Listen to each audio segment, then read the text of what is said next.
So welcome to my channel guys, Motocomp Diaries. So nandito ako ngayon sa Baylen, Cavite. So itong falls kung tawagin ay Talonhito guys.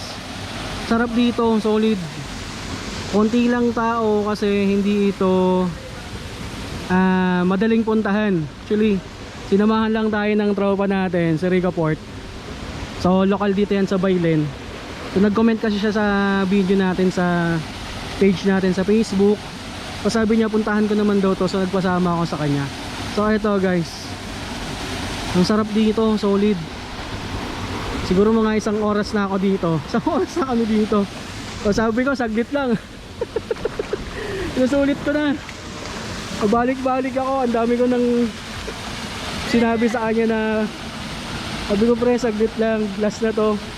Ulit-ulit ako ng last na. Pangalawang battery ko na ng GoPro to.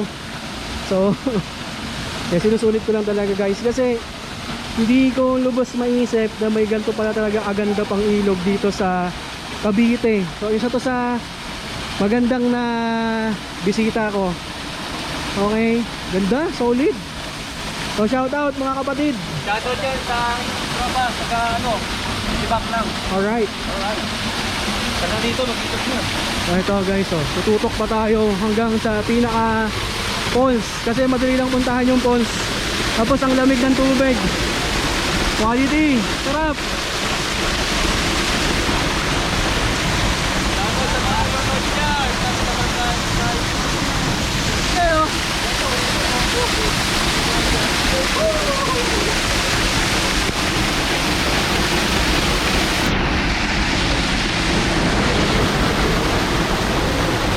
So libre lang dito mga badoodles, libre lang ang ligo.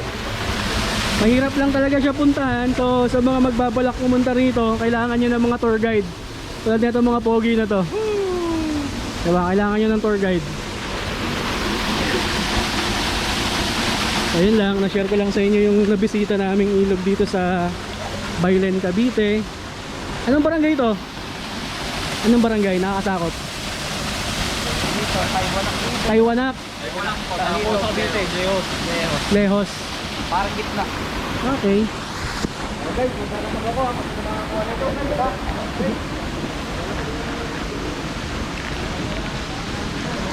Wala tayo. Tumudulas ako dito sa tawiran. Whoop! Whoop! Whoop! So may mga bagong dating. Okay naman. Next. Okay na kami. Uwi na kami. Dumating na kayo eh. Joke lang.